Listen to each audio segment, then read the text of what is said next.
இந்த வீடியோவில் வரும் ஆண் பெண் திருமண வரன் தகவல்கள் அனைத்தும் இலவச வரன் சேர்ப்பு சேவை செய்யும் நோக்கம் மட்டுமே, யார் மனதையும் செயலையும் புண்படுத்துவதற்காக அல்ல. நமது சேனலில் தங்களது மணப்பெண் முழு விவரங்கள் உங்களது அனுமதியின்றி வெளியிடப்படாது. எனவே தாங்கள் தங்களது பெண் ஜாதகம் போட்டோ விவரங்களை தயங்காமல் நம்ம மின்னஞ்சலுக்கு நீங்கள் அனுப்பலாங்க.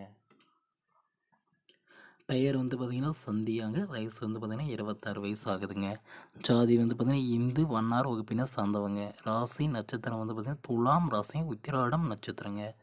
படிப்பு பார்த்திங்கன்னா பிஎஸ்சி ஃபிசிக்ஸ் படிச்சிருக்காங்க. வேலை பார்த்திங்கன்னா பிரபல தனியார் ஃபைனான்ஸில் ஒர்க் பண்ணிகிட்டே இருக்காங்க. மந்த்லி சேலரி மட்டுமே 15,000.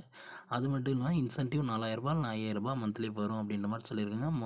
ஓவராலாக 20,000 வரும் அப்படின்னு சொல்லியிருக்காங்க. திருமண நிலை பார்த்திங்கன்னா முதல் திருமணம் தாங்க. வசதி பார்த்திங்கன்னா சொந்தமாக வீடு இருக்குங்க.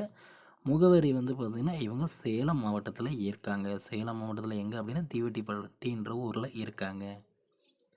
பெயர் பார்த்திங்கன்னா விஜயாங்க. வயசு பார்த்திங்கன்னா 26 ஆகுதுங்க. ஜாதி பார்த்திங்கன்னா இந்து இவங்களுக்கு எந்த ஒரு மதமாக இருந்தாலும் ஓகே அப்படின்ற மாதிரி சொல்லியிருக்காங்க. ராசி நட்சத்திரம் துலாம் ராசிங்க. உத்திராடம் நட்சத்திரங்க. படிப்பு பார்த்திங்கன்னா இவங்க பிகாம் வரைக்கும் படிச்சிருக்காங்க. வேலை எதுவும் இல்லைங்க. இனிமேல் ட்ரை பண்ணுறதா சொல்லியிருக்காங்க. இவங்க வீட்டில் வேலைக்கு எங்கேயும் அனுப்பலை. அதுதாங்க காரணம். இவங்க வேலைக்கு போகாமல் இல்லைங்க, வீட்டில் எங்கேயும் அனுப்பலை.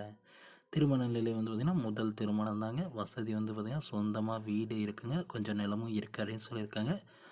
முகவரி பார்த்திங்கன்னா இவங்க விழுப்புரம் மாவட்டத்தில் இருக்காங்க. இவங்க எதிர்பார்க்குறது என்ன அப்படின்னு பார்த்திங்கன்னா இவளுக்கு முழுக்க பார்த்திங்கன்னா ஒரு நிரந்தர வேலையாக இருக்கணும். ஒரு நல்ல மந்த்லி சேலரியாக இருக்கணும். மணமகன் பார்த்திங்கன்னா பார்க்குறதுக்கு கொஞ்சம் லட்சணமாக இருக்கணும் அப்படின்ற மாதிரி சொல்லியிருக்காங்க. எந்த ஒரு சாதி மதமாக இருந்தாலும் பரவாயில்ல, ஓகே அப்படின்ற மாதிரி அவங்க வீட்டில் சொல்லியிருக்காங்க. தேங்க்யூ.